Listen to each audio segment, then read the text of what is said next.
Bago po kayo guys umorder ng smartphone na to, try niyo po muna i-consider yung ilang smartphone po na i-recommend ko sa inyo na mas mura po dito and yet mas malakas po sa kanya. Mas mura din po dito pero kasing lakas lang po niya.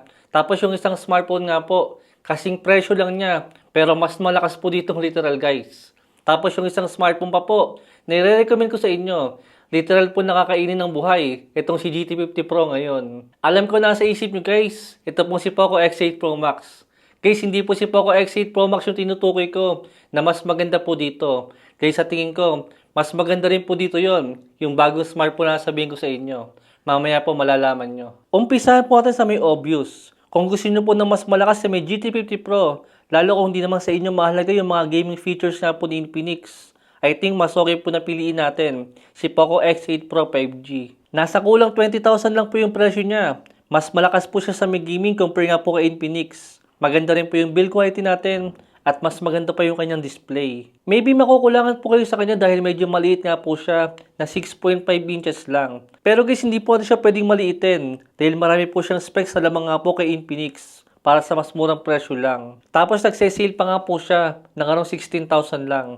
Minsan guys, kulang 15,000 pa. Guys, tingnan nyo rin po yung naging thermal ng Poco X8 Pro Max sa isang oras nga po na gaming habang naka-mobile data.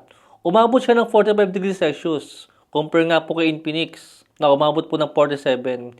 Hindi po sila nagkakalayo ng temperature. Sa isang oras din po ng Wuthering Waves, inabot din po siya ng 46 degrees Celsius. Itong si Poco X8 Pro. Habang umabot naman po ng 50 degrees Celsius si GT50 Pro. Guys, may hindi naman sa may gaming si Poco X8 Pro. Sadyang hindi lang po siya kasing init ng GT50 Pro. Tapos mas mura pa nga po yung smartphone na to. Kung nalilitan ka guys sa may display nga po ng Poco X8 Pro Max, I think maganda rin pong i-consider ngayon itong si Xiaomi 15T 5G. Kasing lakas lang po siya ng GT50 Pro pagdating nga po sa may performance. Pero camera po guys ang maganda sa may smartphone na to. Dito nga po kay Xiaomi. Nasa around 20,000 to 25k po yung presyo niya. Depende po sa may sale. Hindi man nakapokus sa may gaming si Xiaomi 15T. Pero maibibigay din po niya yung performance po guys na nabibigay nga po ng GT50 Pro. Maglagay na lang po kayo ng fan cooler nga po kay Xiaomi para hindi nga rin po siya masyadong uminit sa may gaming dahil iisa nga lang po sila ng processor. Pero para sa akin, mas pipiliin ko nga po si Xiaomi dahil sa may better na camera, better na display kaysa po sa may liquid cooling at ibang features nga po ni Infinix. Ang kagandahan pa po kay Xiaomi is naka 512GB po yung makukuha nating storage sa kanya. Compare po kay Infinix na nasa kulang 30,000 po yung 512GB na version. Bago ko po sabihin guys yung pangatlong smartphone natin, I think maganda rin po i-consider ngayon si Note 60 Ultra. Lalo pat mataas din po yung kanyang storage. Mas premium po yung kanyang design. Naka-limited edition pa tayo. Tapos nagse-sale din po siya ng kulang 30,000 lang. Halos same lang po siya ng presyo nga po ng GT50 Pro sa parehong storage. Para sa akin guys, mas maganda po yung combination ng malakas sa processor na meron din po magandang camera. At yan po guys yung makukuha natin kay Xiaomi 15T at Note 60 Ultra. Ito pong pangatlong smartphone natin. Kasing presyo lang po siya guys ng GT50 Pro. Pero guys, actually nagsisale po yung smartphone na to ng kulang 20,000 lang. Ito pong si Poco X8 Pro Max. Guys, napakahirap pong talunin ng Poco X8 Pro Max kung balagbag gaming nga po ang gagawin natin. Dahil hindi na po niya kailangan ng fan cooler. Hindi na po niya kailangan ng liquid cooling para makakuha po tayo ng saktuhan lang po na thermal habang naglalaro nga po ng sagad na graphics, habang naka-mobile data. Dahil literal nga po na flagship yung nakalagay na processor sa kanya, hindi po katulad na nasa GT50 Pro na malakas din naman, kaso nakuha lang po sa sobrang overclock. Meron po tayong comparison ng dalawang smartphone na to para po mas maintindihan yung sinasabi ko. Pangapat po na smartphone natin guys, wala na pong iba kundi si GT50 Pro. Guys, napakaganda pa rin po ng performance ng smartphone na yan. Isang oras po na gaming sa may Mobile Legends. Bumabot po siya ng 48 degrees Celsius sa may temperature niya habang naka-mobile data. Napakainit din po. Same po ng GT50 Pro. Tapos sa isang oras po ng Wuthering Waves, mainit din po yung naging temperature niya na umabot nga po ng 47 degrees Celsius. Pero ang good news naman po sa may GT30 Pro, malaki po yung matitipid natin. Compare nga po sa may GT50 Pro na 25k po yung kanyang SRP. Guys, almost same lang po ng performance ng dalawang smartphone na to. Sadyang medyo stable lang po si GT50 Pro pagdating nga po sa mga heavy duty games. Pero hindi ibig sabihin guys na mabagal po ito. Saka iintindihin ko na lang po guys yung temperature nga po ng GT30 Pro kahit po mainitin siya. Pero as long as mura po siya, still mas pipiliin ko pa rin po yan. Compare nga po kay GT50 Pro na mainit din pero mas mahal po yung presyo. Isa lang naman ang problema ng smartphone na to. Okay lang naman sa akin yung mainit na thermal. Ang hindi ko lang po ma-justify sa may smartphone na to is masyado nga pong mahal yung kanyang presyo na umabot nga po ng 25,000. Lalo pat marami nga po tayong smartphone na mapipili na kasing presyo lang nito pero mas malakas pa sa kanya. Guys, bago ko po sabihin sa inyo yung number 1 smartphone natin, baka pwede makahingi na rin po ng konting pabor. Isang subscribe lang po at isang like lang po sa may video natin kung sakaling nakakatulong po sa inyo yung ganitong klase po ng mga content. Tapos ito pa po ilang smartphone na pwede po natin i-consider ngayon na mas mura po sa may GT50 Pro ngayon. Nandyan din po guys ang Samsung Galaxy A57 5G. Nagsisale din po siya guys ng around 15,000. Malakas din po yung kanyang processor at maganda pa po yung ating software.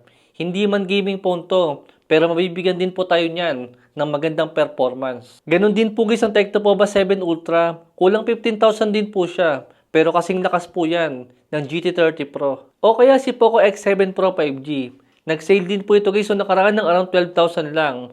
Kasing lakas po ito guys ng GT50 Pro.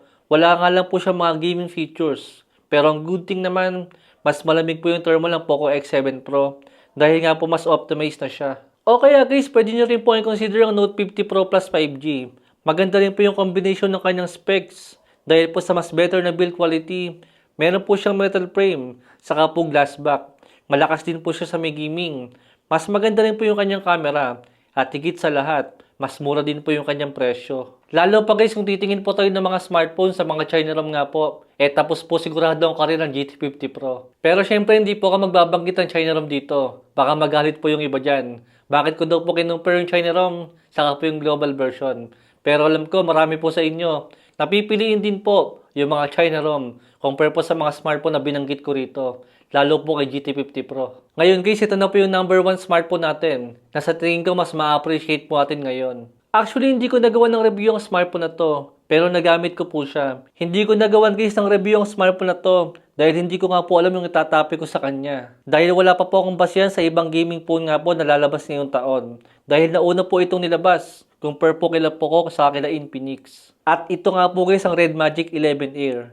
Ito yung pinipilit gayahin guys ni Infinix. Partida, wala pa tong liquid cooling sa may mismong smartphone. Pero meron po siyang cooling pad na built-in sa kanya. Guys, nung lumabas po ang smartphone na yan, is nasa around 30,000 po yung presyo niya. Actually, parang kulang 30,000 nga po siya sa may base version. At kung sakaling makakakita po kayo ng smartphone na yan, di hamak na mas okay po yan guys. Compare po sa may GT50 Pro. Common sense na lang siguro guys, di ba? Kung papipiliin ka, kung yung original ba or yung copycat. Snapdragon 8 Elite, compare mo naman sa may Dimensity ni Infinix. Even po sa may display, grabe po guys ang display ni Red Magic na naka full screen po. Tapos 144Hz sa refresh rate. Mas malaki rin po yung battery. Mas mabilis yung charger. At mas maganda yung design para sa akin. Guys, naiintindihan ko naman kung ito pa rin pong smartphone ang gusto natin. Compare nga po sa mga binanggit ko sa inyo ngayon.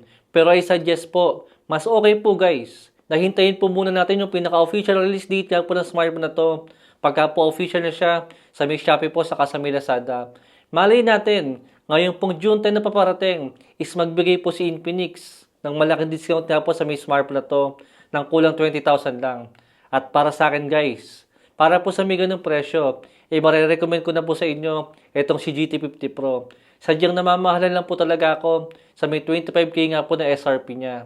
Dahil marami na pong smartphone na mas maganda sa ganung presyo guys. Na mas malakas dito at wala pong overheat. Para sa inyo po guys, halin po sa mga smartphone na binanggit ko yung pipiliin nyo na sa tingin nyo po, mas better po sa may smartphone na to. Comment nyo na lang po sa may comment section.